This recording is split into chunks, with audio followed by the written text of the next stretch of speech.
Hello दोस्तों, आज की वीडियो में हम लोग एक्सप्लेन करने वाले हैं एक रोमांटिक ड्रामा मूवी को और इस मूवी का नाम है 365 डेज। इस मूवी को 2020 में रिलीज किया गया था। इस मूवी की कहानी में हम लोग एक बहुत बड़े माफिया को देखते हैं जिसे एक खूबसूरत लड़की से प्यार हो जाता है। उसे पाने के लिए वो कुछ भी करने को तैयार था। इसके बाद वो उस लड़की को किडनैप करके अपने घर में ले आता है। इसके बाद क्या होता है ये हम आगे मूवी में देखेंगे। तो चलिए इस मूवी को शुरू करते हैं। इस मूवी की शुरुआत में हम लोग माफिया डॉन्स को देखते हैं जिनके बीच मीटिंग चल रही होती है। वहीं पे माफिया डीलर का बेटा भी होता है जिसका नाम मसीमो है। वो बीच के किनारे नहाती हुई एक लड़की को देख रहा था, लेकिन ब्लैक मार्केट से आए हुए माफिया मसीमो और उसके फादर को गोली मार देते हैं और वहीं पर मसीमो की फादर की मौत हो जाती है। लेकिन मसीमो के आदमी उसे किसी तरह बचा लेते हैं। इसके बाद मूवी का सीन शिफ्ट होता है और हमें काफी वक्त बाद का सीन दिखाया जाता है। अपने पिता की मौत के बाद अब मसीमो इन लोगों का लीडर बन जाता है। वहीं दूसरी ओर हम लोग एक लड़की को देखते हैं और इस लड़की का नाम लौरा है। लौरा एक अच्छे कंपनी में काम करती है और उसका एक बॉयफ्रेंड भी है, लेकिन लौरा अपने बॉयफ्रेंड से खुश नहीं है। लौरा अपना बर्थडे सेलिब्रेट करने के लिए अपने दोस्तों और अपने बॉयफ्रेंड के साथ इटली जाती है, लेकिन वहां भी उसके बॉयफ्रेंड के साथ उसकी नहीं बनती है। इसके बाद वो काफी अपसेट हो जाती है। इसके बाद वो रिलैक्स होने के लिए अकेले एक जगह पर जाती है। तभी लौरा के पास कुछ अनजान लोग आते हैं और उसे वो किडनैप कर लेते हैं और लौरा को एक जगह पर ले जाते हैं। लौरा को जब होश आता है तब वो देखती है वो एक रूम में बंद है। लौरा को कुछ भी समझ में नहीं आ रहा था उसके साथ ये सब क्या हो रहा है। थोड़ी देर बाद उस रूम का दरवाजा खुल जाता है। लौरा उस रूम से बाहर आती है और वो यहाँ से निकलने का रास्ता ढूंढने लगती है, लेकिन तभी मसीमो उसके सामने आता है। मसीमो को अपने सामने देखकर लौरा उससे पूछती है, तुम कौन हो और तुम मुझे यहाँ लेकर क्यों आए हो। मसीमो उससे बोलता है, तुम शांत रहो, मैं तुम्हारे सारे सवालों का जवाब दूंगा। इसके बाद मसीमो उसे सारी बात बताता है। वो लौरा से कहता है, मेरा तुमसे मिलना एक सपने की तरह है। उसे इस बात पर बिल्कुल यकीन नहीं था कि वो लौरा से मिल पाएगा, लेकिन एक बार एयरपोर्ट में उसने लौरा को देखा था। इसके बाद मसीमो अपने फादर की स्टोरी बताता है कि 5 साल पहले उसके और उसके फादर के साथ क्या हुआ था। वो लौरा से कहता है, मैं उस दिन एक लड़की को देख रहा था जो कि बीच पर नहा रही थी।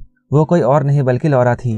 जब उसे ब्लैक मार्केट के माफिया ने गोली मारी थी, गोली लगने के बाद उसके आंखों में लौरा का चेहरा घूम रहा था और वो उससे कहता है, मैं गोली लगने के बावजूद सिर्फ तुम्हारी वजह से बच गया था, क्योंकि तुम्ही ने मुझे जीने की हिम्मत दी है। और अब मसीमो चाहता है लौरा जिंदगी भर उसके साथ रहे।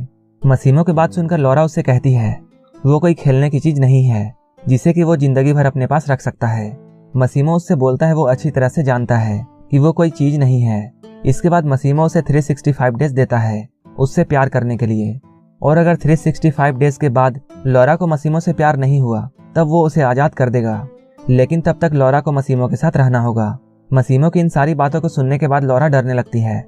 मसीमो उसे समझाता है इसमें डरने की बात नहीं है, वो उसे उसकी मर्जी के बिना टच भी नहीं करेगा। ये सब बातें कहने के बाद मसीमो वहां से जाने लगता है। मसीमो के वहां से जाने के बाद लौरा वहां से भागने की कोशिश करती है, लेकिन लौरा पकड़ी जाती है। इसके बाद लौरा समझ जाती है मसीमो कोई मामूली आदमी नहीं है और वो इस जगह से उसकी इजाजत के बिना नहीं जा सकती है। लौरा अब धीरे धीरे मसीमो की बात मानने लगती है और वो उसके साथ अच्छे से बिहेव करने लगती है, लेकिन बीच बीच में लौरा मसीमो का टेस्ट लेती है और वो उसे बहुत परेशान करती है। वो मसीमो को पहले तो सेड्यूस करती है, लेकिन मसीमो जैसे ही उसके करीब जाने की कोशिश करता है वो उसे अपने से दूर कर देती है। वो मसीमो के साथ ऐसा बार बार करती है जिससे मसीमो को बहुत गुस्सा आता है और वो लौरा से कहता है वो ऐसा बार बार ना करे, क्योंकि मसीमो ऐसा बिल्कुल नहीं चाहता कि वो लौरा के साथ जबरदस्ती करे। मसीमो अपने वादे के मुताबिक लौरा को टच नहीं करता है, लेकिन साथ रहते हुए धीरे धीरे लौरा उसकी तरफ अट्रैक्ट होने लगती है।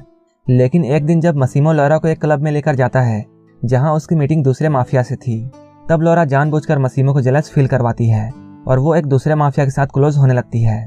लेकिन वो दूसरा आदमी बहुत आगे बढ़ने लगता है और वो लौरा को जबरदस्ती छूने लगता है। लौरा यहाँ पर रोने लगती है और वो बहुत डर जाती है। लौरा को रोता हुआ देखकर मसीमो जल्दी से यहाँ आता है। यहाँ आते ही वो अपना गन निकालकर दूसरे माफिया पर तान देता है और वो लौरा को यहाँ से ले जाता है। अगले दिन जब लौरा सोकर उठती है तब वो देखती है वो एक बोट पर है। वहाँ मसीमो और उसका एडवाइजर है जिसका नाम मारियो है। मारियो काफी दिनों से मसीमो के फादर के साथ काम कर रहा था। उनके मरने के बाद अब वो मसीमो के साथ काम करता है। ये दोनों बातें कर रहे होते हैं जहाँ मारियो मसीमो को समझाता है क्लब में रात को जो भी कुछ हुआ वो बिजनेस के लिए बहुत बुरा था। यहाँ हमें पता चलता है जिस आदमी ने लौरा को टच किया था मसीमो ने उसके हाथ में गोली मार दी थी। मसीमो के ऐसा करने से 2 माफियाओं के बीच में गैंगवार शुरू हो सकती है।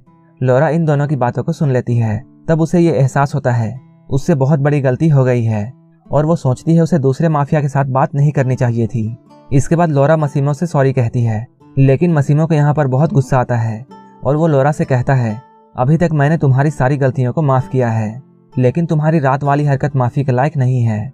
मसीमो की यह बात सुनकर लोरा को भी बहुत गुस्सा आता है और इन दोनों में लड़ाई शुरू हो जाती है।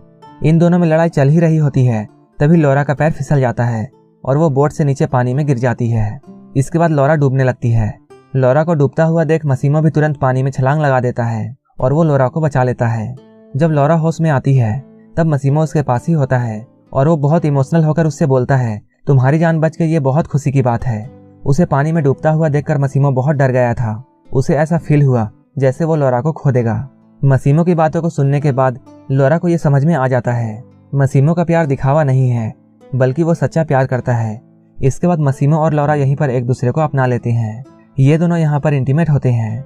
इसके बाद वो लोरा को आज़ाद कर देता है और उसे जाकर अपनी फैमिली से मिलने के लिए कहता है, क्योंकि अभी उसे कुछ बिजनेस का काम करना है। जब उसका काम खत्म हो जाएगा तब वो उससे आकर मिलेगा। मसीमो की बातों को सुनने के बाद लोरा को बहुत बुरा लगता है और वो सैड हो जाती है, लेकिन वो मसीमो की बात मानकर वहाँ से चली जाती है। इसके बाद वो लौटकर अपने दोस्त के पास आती है और वो अपनी सारी स्टोरी अपनी दोस्त को बताती है। अब वो अपने दोस्त के साथ ही रहने लगती है। लोरा को इस बात का यकीन था कि मसीमो जल्द ही उसे लेने के लिए आएगा, लेकिन ऐसा नहीं होता है। धीरे धीरे काफ़ी दिन बीत जाते हैं, लेकिन मसीमो लौटकर लोरा के पास नहीं आता है। ऐसा लगता था जैसे मसीमो लोरा को भूल चुका है। लोरा को मसीमो की बहुत याद आती थी। जब उसकी दोस्त लोरा को सैड देखती है तब वो उसे बाहर घुमाने के लिए ले जाती है। दोनों एक क्लब में जाते हैं। ये दोनों उस क्लब में काफ़ी मस्ती करते हैं। लोरा वहीं पर अपने बॉयफ्रेंड से मिलती है। उसका एक्स बॉयफ्रेंड उसके पास आता है और उससे बातें करने की कोशिश करता है, लेकिन लोरा उससे फिर से बहुत परेशान हो जाती है और वो क्लब से बाहर जाने लगती है। लेकिन उसका बॉयफ्रेंड उसका पीछा करता है और उसके पीछे पीछे उसके घर तक पहुंच जाता है। लेकिन लोरा जैसे ही दरवाज़ा खोलती है वहाँ मसीमो पहले से बैठा हुआ था। वो यहाँ पहले से ही बैठकर लोरा का वेट कर रहा था। मसीमो को यहाँ देखकर लोरा का बॉयफ्रेंड गुस्सा हो जाता है और वो यहाँ से चला जाता है। लोरा मसीमो को देखकर बहुत खुश होती है। वो शुरू में तो मसीमो से बहुत लड़ती है, लेकिन मसीमो के समझाने के बाद लोरा मान जाती है और ये दोनों यहीं पर इंटीमेट होते हैं।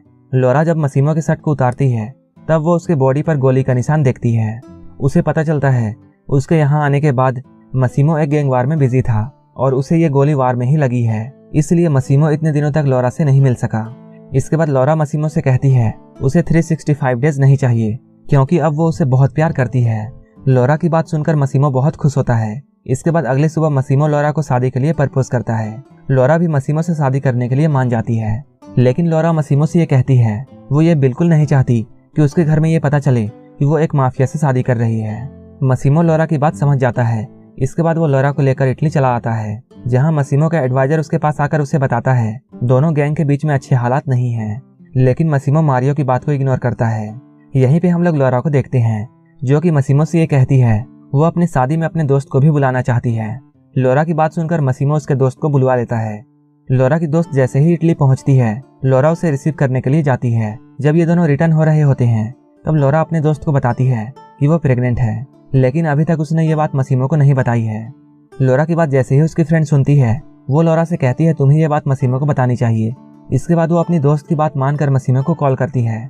वहीं दूसरी तरफ हम लोग मारियो को देखते हैं, जिसके पास एक कॉल आता है। उस कॉल से उसे ये बात पता चलती है दूसरे गैंग के लोग लोरा पर हमला करने वाले हैं। ये न्यूज़ जैसे ही मारियो सुनता है वो जल्दी से मसीमो के पास जाता है, लेकिन उसके जाते हुए बहुत देर हो चुकी थी। इधर लोरा की गाड़ी एक टनल पर पहुंचती है। इसके बाद उसकी गाड़ी इस टनल में घुसती है, लेकिन वो टनल से बाहर नहीं आती है। मसीमो लोरा से बात कर रहा होता है, लेकिन अचानक उसका फोन कट जाता है। मारियो मसीमो के पास पहुंचता है। मारियो को देखकर मसीमो समझ जाता है कि लोरा के साथ क्या हुआ है और वो बहुत सैड हो जाता है और वो गुस्से में जमीन पर बैठ जाता है और ये मूवी यहीं पर खत्म हो जाती है। अगर आपको ये मूवी अच्छी लगी हो तो एक लाइक जरूर कर देना और ऐसे ही मूवीज के लिए मेरे चैनल को जरूर सब्सक्राइब कर लेना। तो मिलते हैं हमारे नेक्स्ट वीडियो में।